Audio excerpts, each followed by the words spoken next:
vezes tem um momento do primeiro encontro, dos primeiros trabalhos terapêuticos que a gente faz, que é de borda, que é de autorregulação, que é de orientação, muitas vezes, né? Orientação para a pessoa procurar um médico, orientação para procurar um terapeuta de casal e de família porque está numa crise conjugal, né? Orientação em relação ao próprio ciclo e estágio de vida que essa pessoa está, o que está acontecendo ali nesse momento, né, da vida. Eu tive uma paciente que ela falava muito assim, que ela fez terapia, fez análise dos 10 anos da filha dela aos 20 anos da filha dela.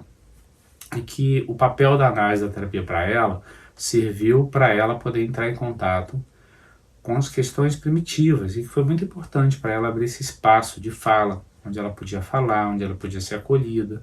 Ela tinha muita empatia pela terapeuta, pela analista dela. Só que ela sentia falta de uma coisa.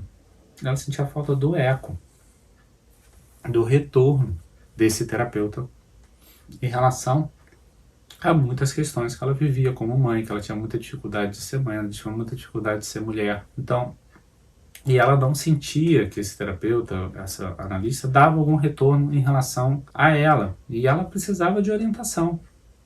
Então, para essa cliente, esses 10 anos, eles ficaram num lugar reparativo, que tem a sua função, nesse lugar do eixo vertical, onde a pessoa vai lá no lugar primitivo dentro dela, que em si mesmo, a terapia, a análise, ela se propõe isso, porque você abriu espaço, a pessoa poder falar de si, ser olhada, ter uma atenção, né, ser cuidada, ter ouvidos atentos e olhares atentos, ter uma relação empática, ter minimamente um eco de como você se sente, um acolhimento para o seu sentimento.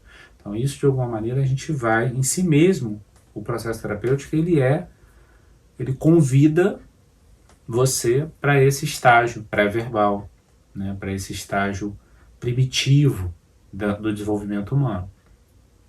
Às vezes a gente fica por ali. Mas no caso dessa cliente, ela estava falando de um eco. E que faz muito sentido para mim. O que ela estava dizendo era que ela sentia falta dessa relação intersubjetiva com o terapeuta e com o analista. E ter o eco até do terapeuta, do psicólogo, do analista, se horrorizar por questões que ela vivia, que era de se horrorizar, só que ela não se horrorizava. Ela achava comum. Então ela precisava de alguém também que se estabelecesse uma relação intersubjetiva para quê? Para ela aprender coisas, de alguma forma, que ela não teve no ethos familiar dela, e ela não, quando a gente não tem no nosso ethos familiar, na nossa história familiar, a gente não sabe que existe. E se eu não tenho, eu preciso aprender. E muitas vezes a relação terapêutica, ela também é uma relação de aprendizado emocional. Porque toda relação, ela é uma relação de aprendizado. Né? Não é aquele aprendizado tradicional, onde eu ensino e você aprende.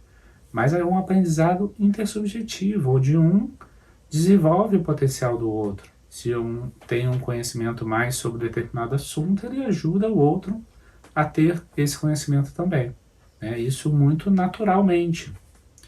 E no processo intersubjetivo acontece isso. Né? E como é importante essa relação também, além da relação transferencial, além de trabalhar as questões pré-verbais, o tanto que é importante esse eco do terapeuta.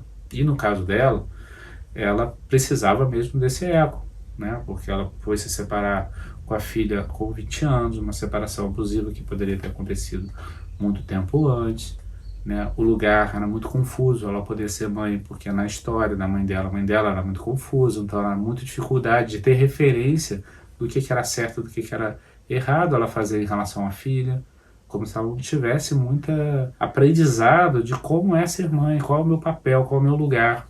Esse aprendizado, esse eco, faltou.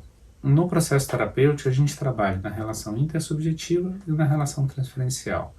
Mesmo quem não trabalha na relação transferencial ou não trabalha, não se propõe trabalhar na relação intersubjetiva, não impede que essas duas coisas aconteçam dentro do processo terapêutico.